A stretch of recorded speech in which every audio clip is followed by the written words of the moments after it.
I'm Dr. Hedingren. I'm really excited to be here and to just chug in to our lecture about can creative writing be taught? What's interesting is this question is actually a big debate in creative writing studies. There are plenty of people who were great creative writers who never took a single class. On the other hand, there are some people who say that their education in creative writing made them a good writer. So what do you think? First off, grab a pen and paper and write your own response. So here's a response. Here's what I want you to respond to.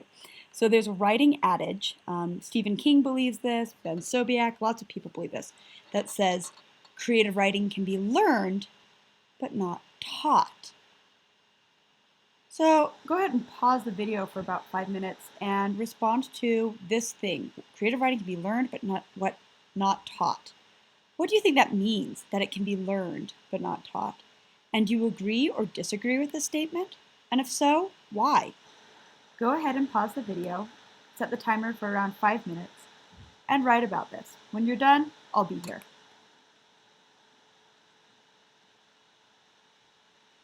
Okay, hopefully you've done this. I'm really interested in what you think about this question. So if this is something that you want to include in your introduction post, that would be a great place to put it.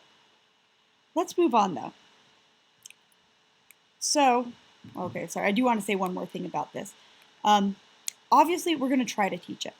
One of the ideas about it can be learned but not taught is that you need to create an environment in which creative writing can flourish. I can't tell you, you need to write this poem in this way and use this word on this sentence, right? Like it's not going to work that way.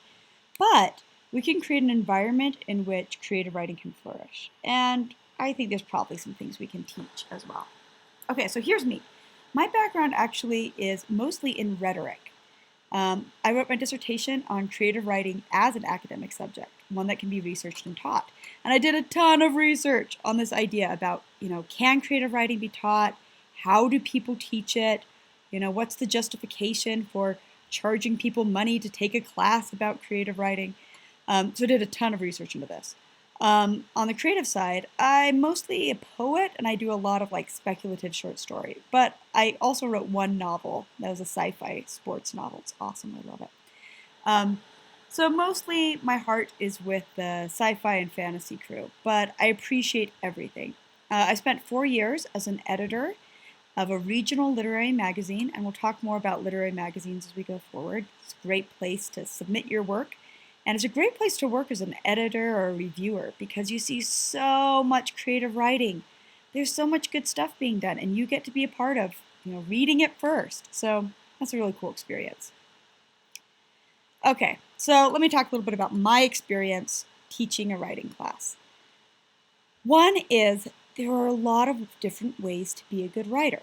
So maybe you remember E.E. Cummings, and if not, just check out the way that he chooses to write his name. What a hippie, right? Lowercase, very short and sparse writing. It's not going to look like Milton, who's very flowery and ornate and long. But both of them are famous authors. Nobody can say, oh, Milton was a greater author than Cummings or Cummings was a greater author than Milton. They're just different. So how could I teach each of you your own style and your own way of being? So that's hard. Another difficulty in teaching creative writing is that formulas for writing will feel formulaic.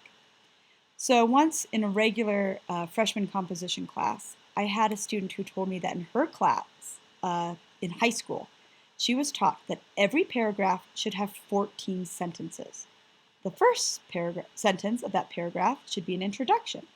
The next 2 sentences should be evidence. The next 3 sentences should be analysis. Like every single one of her paragraphs had no more and no less than 14 sentences. Wow, that's going to be really boring to read, especially if you're reading everybody writing that way.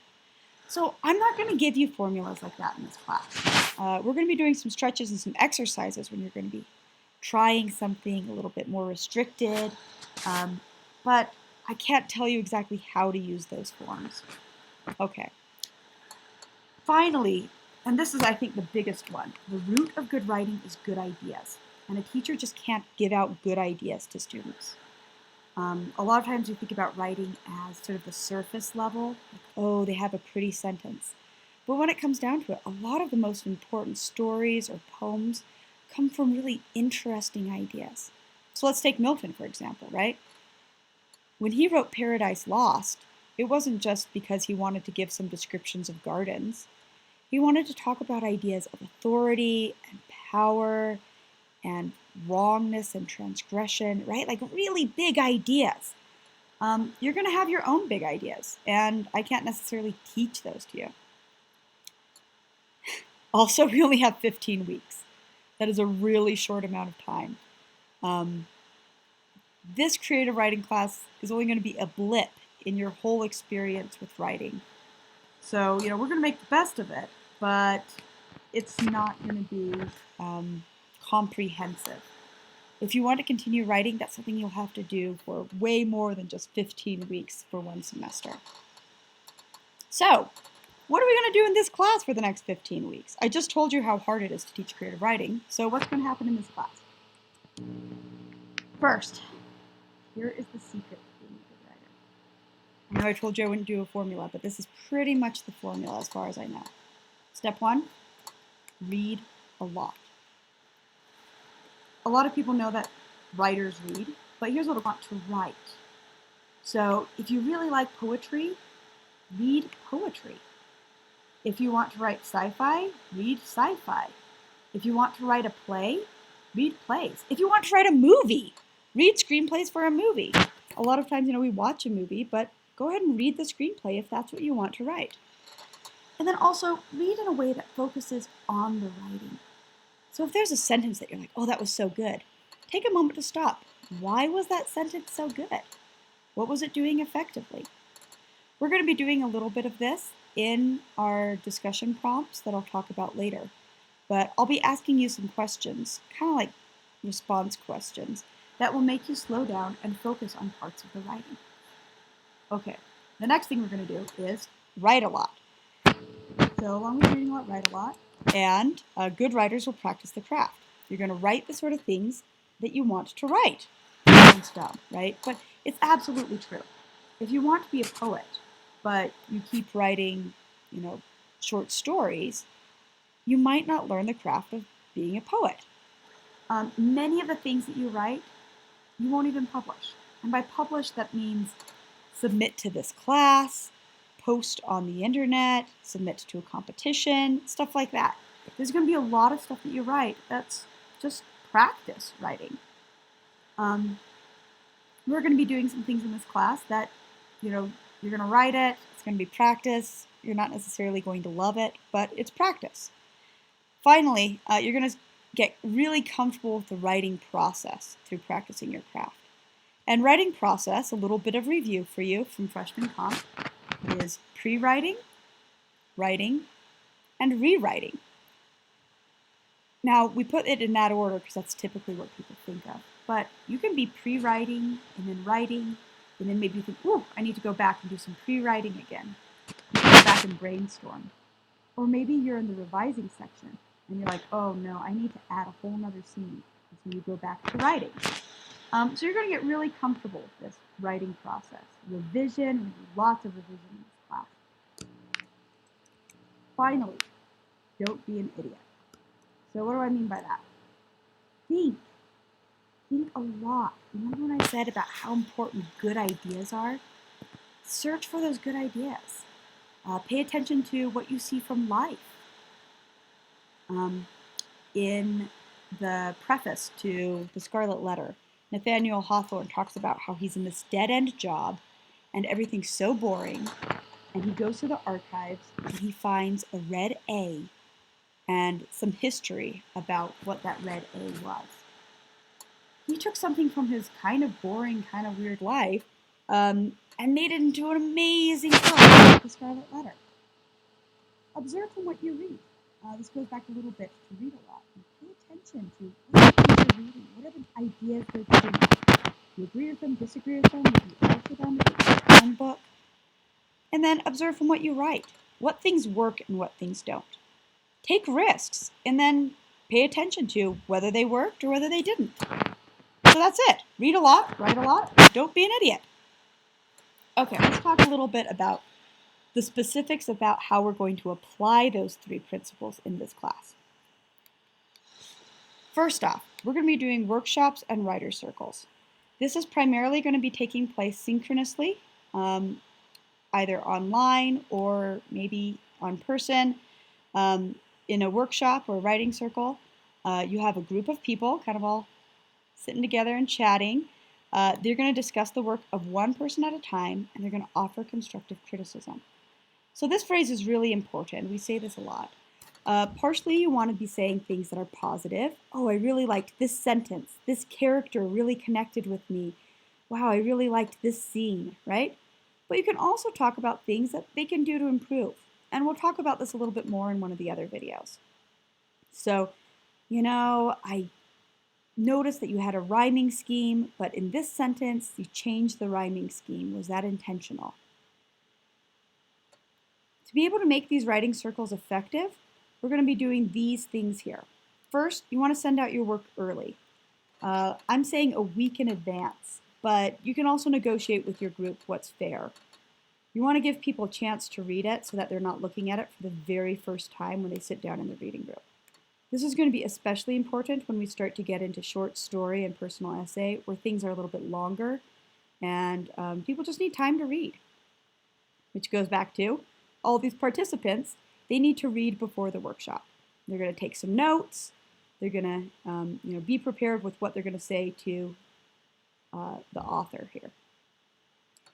Then, when you're sitting around in the circle, I don't like that these guys don't have pencils and paper. They're going to take some notes, especially this author.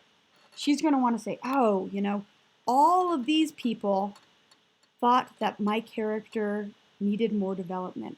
I better make sure that's a thing I do. All of these people really liked the description of nature that I have. That's something that I can add more to. Then she's going to go home and she's going to take all the feedback she has from these people and even these slackers over here, and she's going to revise from her notes. So the work that you bring to workshop is going to go through this writing process in a lot of ways. Some of the work from your writing process may end up in your final portfolio, which will be the final for this class. A group of your best work that you've workshopped and you've revised. So the next thing that we're going to do is writing exercises. And I really want to emphasize this word exercise, which is why I have these people here. Think of me as your spandexed coach here. And I'm going to be giving you exercises, challenges that may feel harder than what you would do when you're on your own, but it's going to make you a stronger writer. So think about me as your personal trainer, helping you to get stronger. So when I give you a writing prompt, they're going to be all online, and they're going to be on Blackboard as a discussion post. And you'll see a question. You're going to have a reading that you might do. And it's going to teach you about a specific genre, like nature writing or sonnet. And it may teach you some skills, like point of view or plotting. Maybe your writing prompts are going to develop into a project that you want to do, maybe in your writing workshop. But maybe it doesn't. Maybe it's just something you do to get the credit and move on. Definitely, these writing prompts will do more for you when you do more. So again, think about the personal trainer. If they tell you to do 12 squats and you do it sloppy and you're not focused and you're not paying attention to your form, it's not going to be effective for you. As when you really put in the time and think about it carefully and work hard. These writing prompts can really strengthen you over the course of the next 15 weeks. So, 5-minute break here. This is actually the end of the slideshow. But if you have questions or concerns, this would be a really good time to pause the video, email me, post it on the question lab on Blackboard. If you go to the Blackboard discussion, there's a little question lab where you can ask questions or concerns.